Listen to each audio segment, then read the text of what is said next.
അരവിന്ദേട്ടൻ ഒന്ന് സമാധാനപ്പെടാം. ഇനി സമാധാനപ്പെടാനൊന്നുമില്ല. ഇവൻ തന്നെ എന്നെ MM കൺസ്ട്രക്ഷന്റെ ഓഫീസിന്റെ മുമ്പിൽ കൊണ്ടാക്കിയേ പറ്റൂ. ഇവനല്ലായിരുന്നു വലിയ ഏനക്കേട്. വണ്ടി എടുക്കടാ.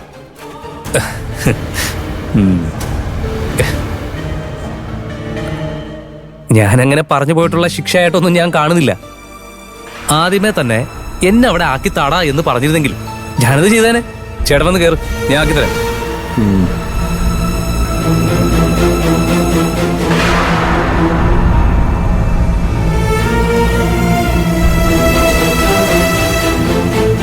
മേഡം, വൈകുന്നേരത്ത് ഞാൻ വരുന്നതേ എനിക്ക് ജോലി കിട്ടിയെന്നുള്ള സന്തോഷ വാർത്ത കൊണ്ടായിരിക്കും. ആ ഗുഡ് ന്യൂസിന് വേണ്ടി കാത്തിരിക്കണം. ബൈ.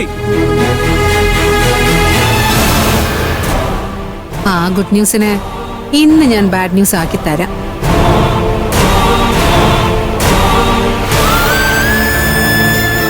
ആകാശേട്ടന് വേണ്ടി ഞാൻ ശ്രേയോട് സോറി പറയാം. എന്റെ ഉള്ളിലെ തീ എത്രത്തോളം വലുതാണെന്ന് നിനക്കറിയാം.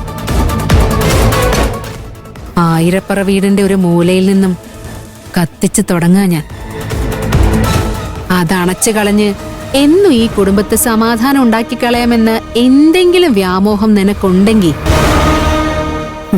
അതങ്ങ് മനസ്സിൽ വെച്ചിരുന്നാ മതി.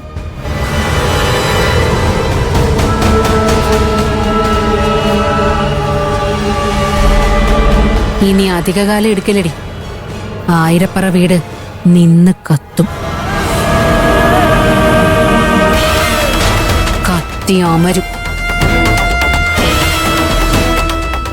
അത് കണ്ട് നീ കരയും.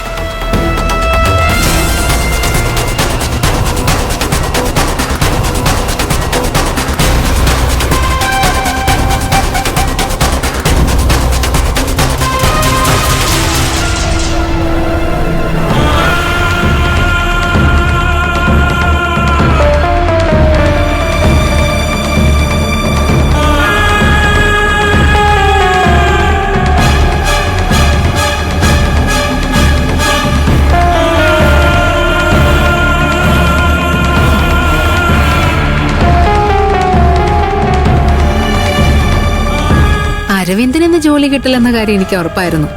പക്ഷെ ആ പാപഭാരം എങ്ങനെ ആകാശിന്റെ തലയിൽ കെട്ടിവെക്കാന്ന് ചിന്തിച്ച് നടക്കുകയായിരുന്നു ഞാൻ. മണ്ടനാണ് ആകാശേ നീ. നിനക്കുള്ള കുഴി നീ തന്നെ കുഴിച്ചു. ഒരു പണി നീ വന്നിരുന്ന് വാങ്ങിച്ചല്ലോ ആകാശേ. ഇനി എന്റെ ബാക്കി കളികൾ കൂടി ആകുമ്പോ നീ ശരിക്കും കുടുങ്ങും. കൊടുക്കും നിന്ന ഞാൻ. ആയിരപ്പുറ വീട് ഇന്ന് നിന്ന് കത്തും, അതുറപ്പ്.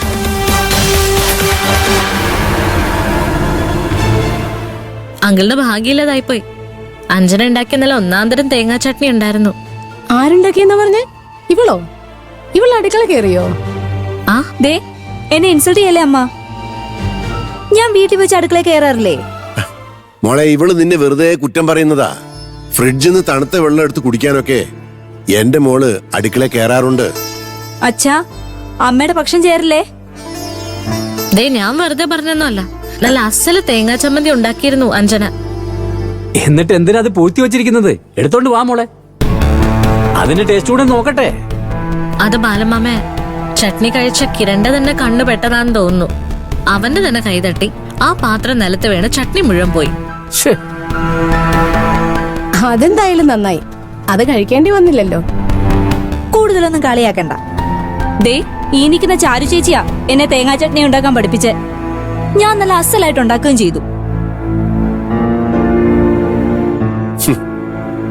എന്നാ പിന്നെ ഫുൾ ടൈം ചാരുമോള് കൂടെ കുടിക്കോ. നീ ഇവിടുന്ന് തിരിച്ചു പോകുമ്പോഴേക്കും നല്ല ഒന്നാം തരം കുക്കായി മാറണം നീ.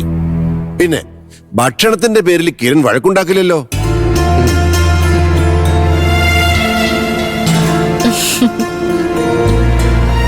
ആഹാ, നിങ്ങളെല്ലാവരും കഴിക്കായിരുന്നോ? എന്നിട്ട് എന്താ ചാരു എന്നെ വിളിക്കായിരുന്നേ? ദേഹം ആ സകലം വേദനയാ. അല്ലെങ്കിൽ ഞാൻ എപ്പോഴും എഴുന്നേറ്റ് വന്നേനെന്നറിയാവോ? ഭക്ഷണം കഴിക്കാൻ രമേശേട്ടനെ നിർബന്ധിക്കേണ്ട ആവശ്യമില്ലല്ലോ. വിശപ്പ് തോന്നിയാൽ എടുത്ത് കഴിക്കാനും രമേശേട്ടന് മടിയില്ല. സത്യത്തിൽ എനിക്കതാ ഇഷ്ടം. ഇങ്ങോട്ട് വന്ന് ചോദിച്ചു കഴിക്കുന്നവർക്ക് കൊടുക്കാൻ തന്നെ ഒരു തൃപ്തിയല്ലേ. ബാല, നിന്റെ മരുമോക്ക് നല്ല ബുദ്ധിയാ. പായ്പാടിനെ ഭക്ഷണം കഴിക്കാൻ വിളിക്കാൻ വിട്ടുപോയി. അതിന് എത്ര ബ്രില്യന്റ് ആയിട്ടാ പായ്പാടിന് അനുകൂലമായിട്ട് മാറ്റിയത്. ഞാൻ പറഞ്ഞത് എന്റെ ഒരു ഇഷ്ടാ. അതിപ്പോ അങ്കിളായാലും ശരി, ചാരുമോളെ വിശക്കുന്നൂന്ന് എന്നോടൊന്ന് പറഞ്ഞാൽ ആ സമയം ഇല്ലാത്തതുണ്ടാക്കി തരാനും എനിക്ക് വലിയ ഉത്സാഹം. എങ്കിൽ പിന്നെ ഇതേ ചോദിച്ചിരിക്കുന്നു. അയ്യോ ചാരുമോളെ, നിന്റെ രമേശ് ചേട്ടനെ നന്നായിട്ട് വിശക്കുന്നു, കഴിക്കാൻ ഇത്തിരി ഭക്ഷണം തരൂ.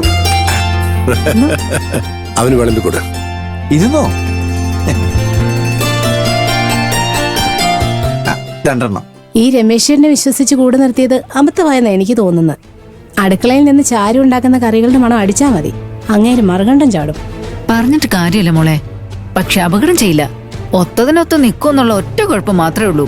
അത് തന്നെയാണല്ലോ ഏറ്റവും വലിയ കുഴപ്പം. നമ്മൾ എന്തേലും ആലോചിച്ച അതപ്പൊ തന്നെ ഈ ചാരുവിനെ അറിയിക്കുന്നത് രമേശ് ചേട്ടനാ.